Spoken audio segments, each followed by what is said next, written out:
महिला उत्पीड़न एक बहुत बड़ी समस्या है, लेकिन हम हमारा ये भाग्य मानते हैं कि जैन समाज में ये जो महिला उत्पीड़न की जो समस्या है वो कुछ अंशों में कम है। तो हमें हमारे समाज के अंतर्गत ये जो महिला उत्पीड़न की समस्या आती है वो बहुत कम आती है, और जहाँ कहीं आती है हमारी संस्था एकदम आगे बढ़कर उनका सहयोग करती है। और अन्य समाज से जब यदा कदा हमारे पास ये उत्पीड़न की समस्या आती है, हमारा प्रयास रहता है कि हम किसी न किसी माध्यम से उनकी मदद करें, या उन्हें हम ऐसे आउटसोर्स बताते हैं जहाँ पर जाकर वो अपनी समस्या का समाधान बहुत अच्छी तरह से प्राप्त कर सकते हैं। यदि आपकी संस्था को पता चलता है कि यहाँ पर महिला अशिक्षित हैं या फिर कमज़ोर पड़ रही हैं, तो आपकी संस्था उसके लिए किस तरह से आगे आती है, कैसा कदम क्या बढ़ाती है? वर्तमान में हमारा एक प्रोजेक्ट चल रहा है। कोविड के तुरंत पश्चात या कोविड के साथ साथ हमने इस प्रोजेक्ट को स्टार्ट किया था, सक्षम योजना या कला अभ्युदय योजना। इसके अंतर्गत जिसके भी हस्बैंड्स या बच्चे कोविड में अफेक्ट हुए हैं, उनके परिवार और उनके आजीविका का साधन उनका कम हो गया या खत्म हो गया, उन्हें हमारी महिला मंडल ने एक मशीन उपलब्ध करवाई। चाहे वो आटा पीसने की मशीन हो, आटा चक्की हो, मसाले पीसने की मशीन हो, सिलाई मशीन हो, कंप्यूटर्स हो या माइक्रोवेव हो, जो भी जिस कला में वो पारंगत है उस कला हेतु एक मशीन उन्हें दी गई। और उस मशीन के साथ साथ, चूँकि आपने देखा है कि हमारा नेटवर्क बहुत शानदार है, अगर मुंबई में हमने 2 महिलाओं को मशीन उपलब्ध कराई तो मात्र मशीन उपलब्ध करवा देना बड़ी बात नहीं है, उसके साथ कम से कम उन्हें उस एक महीने का 20,000 30,000 का बिजनेस उन्हें उपलब्ध हो, इसका प्रयास भी हमारी महिला मंडल करती है। तो पिछले 2.5 सालों में लगभग ऐसे 200 परिवारों को हमने ऐसी मशीन उपलब्ध करवाई है, ताकि वो अपनी आजीविका चला सके, अपने बच्चों को का भली प्रकार पालन पोषण कर सके। अच्छा मैडम, तेरापंथ महिला मंडल का राजनीति में कोई योगदान है, ये किसी प्रकार का सहयोग देती हैं? हाँ, आप भी बोल सकते हैं। मैं रचना हिरन, अध्यक्ष तेरापंथ महिला मंडल मुंबई। राजनीति में अगर महिलाएं आना चाहें, चाहे वो तेरापंथ की जिसकी आप बात कर रहे हैं, तो इसमें कोई अतिशयोक्ति नहीं होगी कि वो एक अच्छे मुकाम को हासिल कर सकती हैं। लेकिन अभी तक हम उसमें नहीं आए हैं, लेकिन काफ़ी एरिया में कोई बहनें इस क्षेत्र में भी आगे आई है। और अगर जिस दिन तेरापंथ धर्म संघ की बहनों ने ये ठान लिया कि हमें भी राजनीति में आकर के आगे बढ़ना है, तो डेफिनेटली वो भी कभी प्रतिभा पाटिल बन सकती है और बहुत ही ऊंचे स्थान पर अपना एक मुकाम हासिल कर सकती है। लेकिन जहाँ हम देखते हैं कि काफ़ी बार राजनीति में बहुत विरोधाभास होता है, काफ़ी अप्स एंड डाउन्स होता है, साम दाम दंड भेद सब अपनाना पड़ता है, लेकिन जैन धर्म का जो सिद्धांत है उसके अनुरूप अगर हम कार्य करने की सोचते हैं, तब वह सिद्धांत हमारे थोड़े अनुकूल अगर नहीं बैठते तो हम लोग थोड़ा सा उसमें पीछे रह जाते हैं, अपनी सोच को थोड़ा वहाँ हम स्टॉप कर लेते हैं। लेकिन ऐसा नहीं है, महिला शक्ति बहुत ही एक अपनी अस्मिता अलग ही रखती है और वो जिस दिन चाहे वो राजनीति में आकर के अपना नया मुकाम हासिल कर सकती है।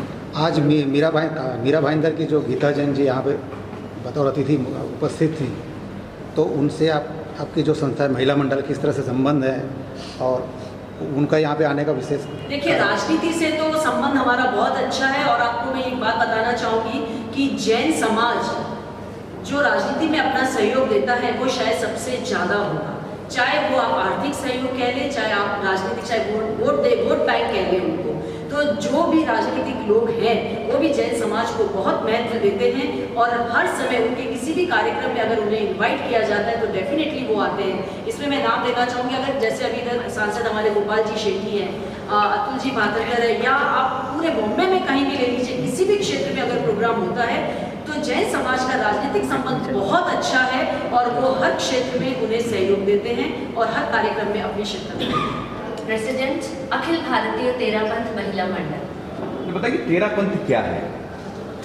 तेरापंथ जैन धर्म, जो जैनिज्म आप सब जानते ही है, उसका एक विंग है, उसका एक धर्म संप्रदाय है तेरापंथ, जो वर्तमान में आचार्य श्री महाश्रमण जी हमारे गुरु हैं और उनके दिशा निर्देशन में ये तेरापंथ जैन धर्म संघ फल फूल रहा है। उसमें महिला मंडल की क्या भूमिका है? महिला मंडल किसी भी संप्रदाय में मैं समझती हूँ कि महिला मंडल की एक अहम भूमिका होती है। और वैसे ही तेरा पंथ के अंतर्गत अखिल भारतीय तेरा पंथ महिला मंडल की एक विशेष भूमिका है, जो स्पिरिचुअल, आध्यात्मिक और सोशल दोनों ही एक्टिविटीज को एक साथ रखते हुए महिलाओं के चहुमुखी विकास के लिए काम करता है।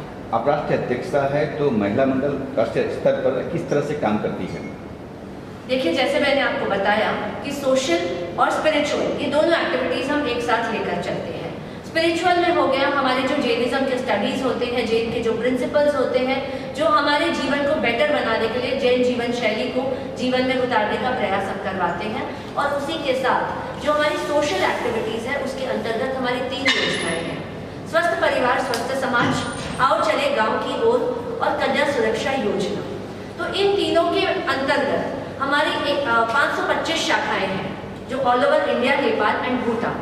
एक नारी लोक एक पत्रिका आती है हमारी संस्था की तरफ से, और वो हमारे 525 शाखा मंडल को जाती है। तो जो भी ये सोशल एक्टिविटीज होती हैं, हम हमारे 525 शाखाओं को देते हैं और एवरी मंथ वो उन एक्टिविटीज को करती हैं। अब स्वस्थ परिवार स्वस्थ समाज के अंतर्गत हमारे लगभग 100 physiotherapy centres all over India चलते हैं। हमारे जो सेमिनार्स हैं, आज भी आपने देखा कि हम मुंबई महिला मंडल के तत्वावधान में हम आयोजित कर रहे हैं इम्पैक्ट 360 डिग्रीज।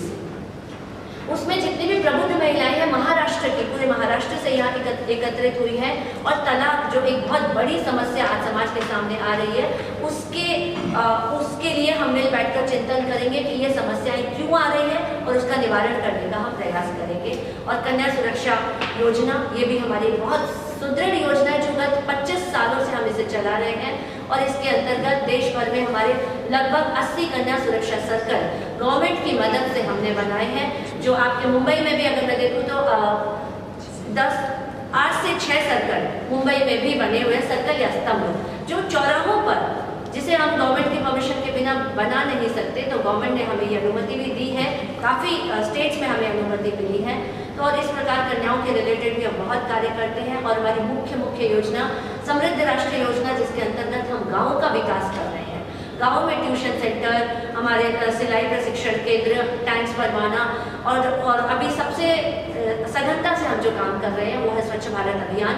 चूँकि मृदुला जी सिन्हा जब वो थी, उन्होंने हमारी महिला मंडल को ब्रांड एम्बेसडर बनाया था स्वच्छ भारत अभियान का। तो इसके अंतर्गत हमने हज़ारों टॉयलेट ब्लॉक्स हमने कंस्ट्रक्ट किए हैं, डस्टबिन्स।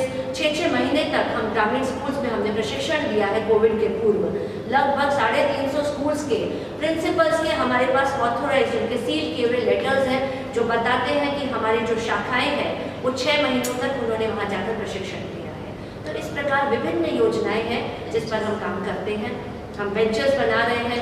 अभी हमने 2 दिन पूर्व ही कुर्ला स्टेशन पर उद्घाटन किया था, जहाँ हमारी बेंचेस जो लोगों को सुविधा तो देती ही है, और उसके साथ ही साथ करनी है जीवन की रक्षा, कन्याओं की करो सुरक्षा, ये स्लोगन हमारा चल रहा है। और स्नेहम प्रोजेक्ट जो मुंबई महिला मंडल ने भी काफ़ी सघनता से किया है, और देश के लगभग हमारा टारगेट था कि आज़ादी के 75वें वर्ष पर 7,500 बच्चों को कम से कम एक प्रॉपर एजुकेशन, अगर मूक बधिर बच्चों को ब्रेल बुक्स हो या सॉफ्टवेयर हो या जो भी उनकी पाठ्य सामग्री हो, स्पेशली उन अंडर प्रिविलेज बच्चों के लिए, तो ये हमारी मुख्य योजना समृद्ध भारत के अंतर्गत इस वर्ष चल रही है। ये सिर्फ जैन बच्चों के लिए भी है, सब कोई धर्म का? नो सर, स्नेहम प्रोजेक्ट कोई धर्म जात हर चीज़ से उठकर है। ये सिर्फ ह्यूमन, हमारे भीतर जो ह्यूमैनिटी है उसको लेकर जो भी बच्चे मूक बधिर बच्चे हैं और पढ़ना चाहते हैं, वो हमसे अप्रोच कर सकते हैं। हम उनके पढ़ने लिखने की जो पूर्ण सामग्री है उसका इंतजाम करके देते हैं। देश में हाँ, थोड़ा सा जैन तेरा पंथ क्या है सबको मतलब नहीं समझ में आएगा, इसलिए थोड़ा सा जैन तेरा पंथ और उसमें महिला मंडल की भूमिका को थोड़ा सा बताएं।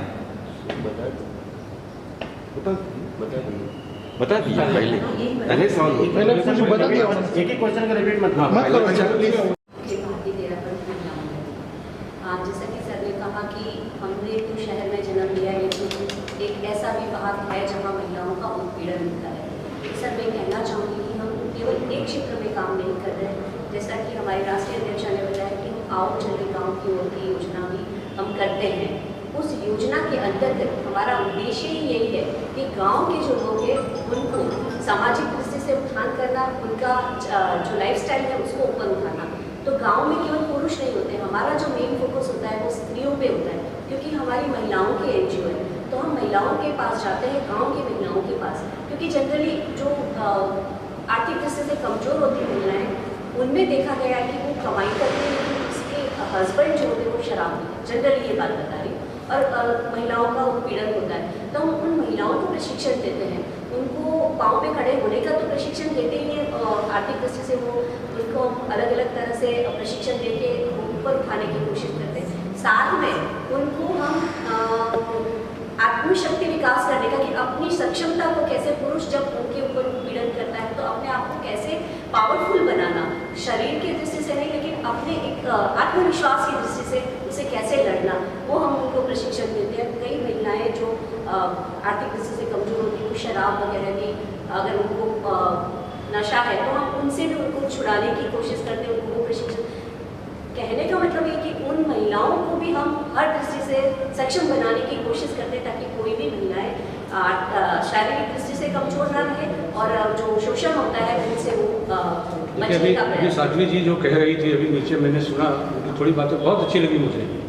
और महिलाएं उस तरह की हैं भी, तो महिलाओं में बहुत सारी शक्तियाँ होती हैं, मैं जानता हूँ खुद। वो माँ भी है, बहन भी है, बेटी भी है, सब कुछ है। लेकिन मैं ये पूछना चाहूँगा कि ये भी कहा जाता है कि स्त्री स्त्री की दुश्मन होती है। आज भी आपके समाज ही, हमारे समाज में, मतलब भारतीय समाज में मैं देख रहा हूँ कि भ्रूण हत्याएँ आज भी होती हैं। अगर गर्भ में लड़की है तो उसको हटा दिया जाता है। इसके लिए भी आप लोगों की संस्था कुछ कर रही है? सर, जो कन्या सुरक्षा योजना की मैंने बात की जी, कुछ वर्षों पहले इस योजना का नाम था भ्रूण हत्या निषेध योजना, जिस पर हमने सघनता से 20 साल काम किया, 17 या 18 साल संभवतः काम किया। उसके बाद जब हमें लगा कि हमारा जो फील्ड है वर्क करने का, या इंडिया वाइड में हमने जब डेटा देखे या स्टैटिस्टिक्स देखे, तो कुछ स्टेट अपवाद है। जैसे अगर मैं तमिलनाडु को बिलोंग करती हूँ, तमिलनाडु अपवाद है क्योंकि आज भी कन्या भ्रूण हत्या के केसेस बहुत ज़्यादा है। और कुछ स्टेट्स में और भी है, सारे स्टेट्स का हम नाम नहीं ले सकते, राजस्थान भी है। कुछ स्टेट्स में से रेशियो वाइज देखें तो ज़्यादा है, लेकिन कुछ स्टेट्स ऐसे भी है, क्योंकि हमारी संस्थाएं नॉर्थ ईस्ट में भी है। नॉर्थ ईस्ट में ये रिवर्स चला जाता है कि वहाँ बेटे नहीं चाहिए, उन्हें बेटियाँ चाहिए। तो जब हम काम करते करते हमें पता चला अगर ऐसी स्थितियाँ हैं तो स्थितियाँ वैसी भी, पॉजिटिव है तो नेगेटिव भी है। तो हम बात कर रहे थे कि कन्या भ्रूण हत्या पर हमने बहुत सघनता से काम किया है। लाखों गाँवों में जहाँ हम जाते थे, हमने कन्या भ्रूण हत्या निषेध सप्ताह, क्योंकि आप जानते हैं कि हमारे साध्वी पैदल चलते हैं, उनके साथ हम भी पैदल चलते हैं। जब हम पैदल चलते हैं तो हमारे पूरे संसाधन होते हैं और पूरे हफ्ता भर हम उनके साथ ही चलते हैं, तो हमारी ये दोनों चीज़ें एक साथ चलती हैं। जब हम पैदल यात्रा करें, उन हर गांव में हम पैम्पलेट देते थे, और हम फ्री होते हैं उस समय। हम शाम को फ्री होते हैं तो गांव के लोगों को बुलाकर, स्कूल में हम रुकते हैं, स्कूल के लोगों को बुलाकर आसपास बिठाकर इस चीज़ पर ही हम वार्तालाप करते हैं कि क्यों कन्या भ्रूण हत्या हो रही है। तो इस बारे में जहाँ स्कोप मिला, हमारे महिला मंडल ने इसे प्रयास किया है कि कन्या भ्रूण हत्या सिर्फ एक मुद्दा वो नहीं कि आप मत करो, जड़ से उसकी जो समस्या है, कि अगर मैं तमिलनाडु की बात करूं तो दहेज की प्रथा तो ऑल ओवर इंडिया है, लेकिन वहाँ पर कुछ ऐसी प्रथाएं भी है कि जब लड़की बड़ी हो जाती है उस समय भी उतना ही दहेज पियर से आता है जितना शादी के वक्त आता है। कान छिदवाने की परंपरा बहुत जगह, तो जब बेटी के कान छिदवाए जाते हैं तब भी एक दहेज रूपी सामान दिया जाता है। तो अगर हम गरीबों के दृष्टिकोण से देखें तो एक बेटी का पैदा होना उनके लिए एक अभिशाप बन जाता है, क्योंकि 3-3 बार 4-4 बार उन्हें दहेज देना पड़ता है। तो ये जब चीज़ें हमने थॉट प्रोसेस को क्लियर किया कि आवश्यकता नहीं है देने की दहेज, और दहेज के साथ साथ उसके नीचे की जो स्टेप्स है उसे क्लियर करते जाए, तो इस प्रकार हमने हर स्टेट में जाकर देखा है कि वहाँ की क्या क्या समस्याएं हैं, उसे पढ़कर उसके अनुरूप उन्हें प्रशिक्षण देने का प्रयास किया है। तो वर्तमान जो स्थिति है, मैं समझती हूँ जितना स्टैटिस्टिक्स हम देखते हैं तो कन्या भ्रूण हत्या की जो समस्या है, मैं ये नहीं कहती कि खत्म हो गई है, पर कुछ अंशों में कम जरूर। आने वाले दिनों में आपकी संस्था मैडम किन क्षेत्रों में काम करेगी, जो जरूरत लग रहा है आपकी संस्था को, किस क्षेत्र में ज़्यादा काम किया जा सकता है?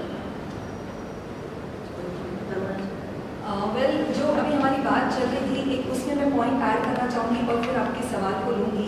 भ्रूण हत्या की जो बात थी उसमें मैं आपको बताना चाहूँगी कि जैसे हमारे सम्माननीय अध्यक्ष, राष्ट्रीय अध्यक्ष ने कहा कि हमारे 525 ब्रांचेस हैं, तो आपको ये भी हम बताना चाहेंगे कि हमारे महिला मंडल की इस देश विदेश में एक विंग भी है जो हमारे अंतर्गत चलती है, कन्या मंडल की विंग, और उसमें हमारे देश भर की जो बेटियां हैं उनका ये विंग चलता है, और जहां पर उन बेटियों को एम्पावर किया जाता है, जिसके अनुरूप हमारे जो भी आगे लाइफ में प्रॉब्लम्स आते हैं उनको लड़ने की शक्ति उनमें दी जाती है। और ऐसे एम्पावरमेंट का कार्य कन्याओं के बचपन से ही उनके लिए किया जाता है।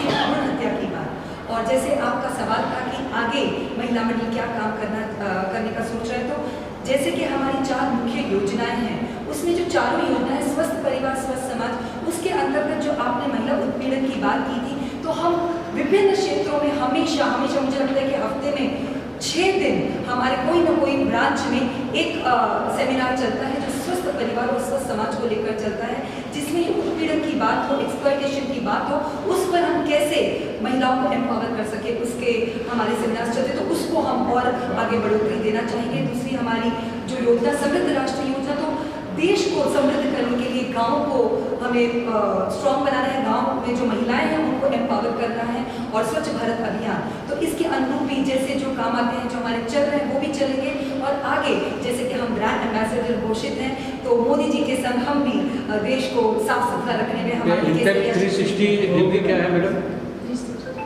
इम्पैक्ट 360 डिग्री एक सेमिनार जिसमें जितने भी प्रबुद्ध वर्ग हैं समाज के, प्रबुद्ध मीन्स एजुकेशन से नहीं, वो सामाजिक, वो कवि हो सकते हैं, साहित्यकार हो सकते हैं, और अपना एक्टिविस्ट हो सकते हैं, कुछ एक जो विशेष चिंतन रखते हैं समाज के लिए, ऐसे लोग आज मुंबई में यहाँ पर कांदिवली भवन में एकत्रित हुए हैं, जो मुख्यतः तलाक की समस्या आज बहुत विकराल रूप ले चुकी है, उस पर हम यहाँ चिंतन करेंगे इस इम्पैक्ट 360 डिग्रीज में। तो जो चिंतन आएगा वो हम अपने 500 शाखाओं में फैलाएंगे कि ये तलाक की समस्या क्यों है और कैसे दूर किया जा सकता है। इसकी जो जड़ है जेंडर बायस, क्योंकि आज बहुत सारे प्रश्न आए जिसका ये जवाब बनता है कि आपने पूछा महिलाओं का जो उत्पीड़न है वो इकोनॉमिक डिसबैलेंस होना सबसे बड़ी बात है, क्योंकि एक समय था जब पुरुष कमाता था और महिला सिर्फ बैठकर खाती थी, लेकिन आज वो समय है जब पुरुष भी कमा रहे हैं, महिलाएं भी कमा रही है, तो महिलाएं खुद को ऑब्वियसली समझने की बात नहीं है, लेकिन जब दोनों इक्वल रूप से कमा रहे हैं, महिला घर भी देख रही है, तो ये समस्या आ गई है, क्योंकि महिला अब झुकना नहीं चाहती है, यहाँ से ये तलाक की समस्या उत्पन्न होती है। तो इसमें डीप जाकर, डीप रूट कॉजेस निकालकर इसके कारण और इसके निवारण जानेंगे हम इस इम्पैक्ट 360। तो ये केवल एक दिन का सेमिनार है? एक दिन, आज केवल चलेगा? हाँ, केवल आज चलेगा, लेकिन इसकी जो महक होगी, इसमें जो साल गर्भित बातें होगी, वो पूरे महीने क्या पूरे साल भर चलते रहेंगे, और हर स्टेट में होता है। अच्छा मैडम, नारी शक्ति का प्रतीक होती है, यहाँ पर जैसे आपकी जो संस्था है तेरापंथ महिला मंडल, जैसे बहुत सारी लड़कियाँ हैं, महिलाएं हैं, विकलांग हैं और विधवा हैं, उनके लिए आपकी संस्था कुछ कार्य कर रही है?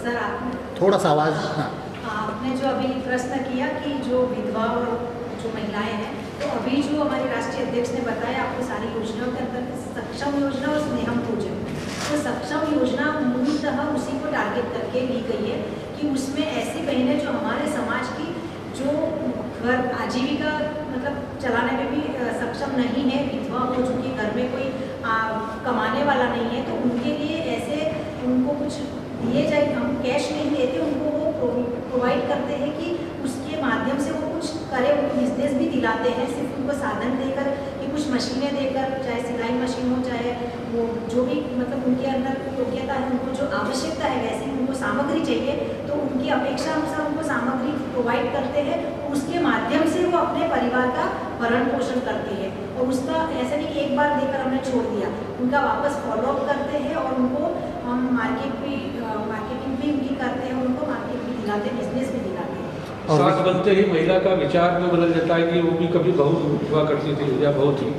ऐसा क्यों हो जाता है, जैसा हम जानना चाहिए। ऐसा एक जमाने में होता था, अभी आज भी हो रहा है, थोड़ा बहुत हो रहा है, बहुत हो रहा है, पर कुछ हद तक हम प्रयास ऐसा कर रहे हैं कि कुछ हद तक वो कम हो रहा है, उनकी भी वो फीलिंग्स, क्योंकि हम तो बीच वाली पीढ़ी में आ जाते हैं। जैसे हमने हमारी सास के साथ भी समय बिताया है और हमने हमारी बहुओं के साथ भी रह रहे हैं। उस दौर से काफ़ी महिलाएं अभी गुजर रही है, तो उनके पास दोनों अनुभव है। तो अब हमारे पास वो समझ भी है कि वो नहीं, हमने जब हमारी सास के साथ रही थी तब ये काफ़ी चलता था कि हम ऐसे रहे थे, हम हमारी सास के साथ ऐसे रहते थे, हमने ये किया, हमने वो किया, ये चीज़। और आज जो सास बहू जो बन रही है सास, तो उनके अंदर कहीं हम ये भावना पैदा करते हैं कि ऐसा नहीं आए, क्योंकि ज़माने के साथ अगर हम नहीं चलेंगे तो वो बहुत मुश्किल होगा सास बहू को साथ में रहना। इसीलिए आजकल जो तलाक वाली बात तो है ही है, उसके साथ ये भी बहुत बड़ी समस्या हो गई है कि आज जॉइंट फैमिली में रहना, आजकल की जो प्रबुद्ध बहुएं आ रही है वो जॉइंट फैमिली में रहना भी बहुत कम पसंद कर रही है, क्योंकि उनके विचार नहीं मिल रहे, विचारों का असंतुलन हो रहा है। तो इसलिए हम ये भावना भी मतलब जागृत कर रहे हैं कि ऐसी पूरी जमाने के साथ अगर हम नहीं चलेंगे तो ये संयुक्त परिवार की परंपरा समाप्त हो जाएगी। इसमें कॉन्वेंट शिक्षा और धार्मिक शिक्षा के मद्देनजर आपका वक्तव्य चाहिए श्री तुलसी शिक्षक। हाँ, जैसे आपने कहा कि हमारी जो शिक्षा है कॉन्वेंट शिक्षा और जीवन की शिक्षा, राइट। तो जो स्कूली शिक्षा है वो तो हमारे बच्चे या जो भी बच्चे स्कूल में जाके पढ़ते हैं, लेकिन जो जीवन निर्माण की जो शिक्षा है वो भी एक बच्चे के साथ बहुत ज़रूरी है। स्कूल के साथ साथ एक अच्छा इंसान बनना भी बहुत ज़रूरी है। इसके लिए तेरापंथ महिला मंडल का एक जो धार्मिक प्रशिक्षण है, जैन दर्शन है, जो हमारे दर्शन से जुड़ा हुआ है, जैनत्व से जुड़ा है, वो भी हम उनको प्रशिक्षण दे रहे हैं बच्चों को, महिलाओं को, तुलसी शिक्षा परियोजना। और इसके अलावा हमारे आचार्य श्री महाप्रज्ञ जी तेरापंथ धर्म संघ के आचार्य, उन्होंने जीवन विज्ञान एक कोर्स बताया है, जो जीवन की शैली कैसे होनी चाहिए, एक बच्चे में किन किन गुणों को अपनाना चाहिए जो एक अच्छा इंसान बन सके। तो ये स्कूली शिक्षा के साथ साथ जीवन निर्माण की जो शिक्षा है वो जीवन विज्ञान करके हमारा एक कोर्स है, वो कई स्कूलों में हमारी ये तेरापंथ समाज है वो लागू करने के लिए प्रयत्न रहता है। शिक्षा मंत्री से काफ़ी स्टेट में मिला भी है, वहाँ से अप्रूव भी हुआ है। तो जो मोरल प्रशिक्षण है वो इस जीवन विज्ञान के द्वारा भी दिया जाएगा। एक बुक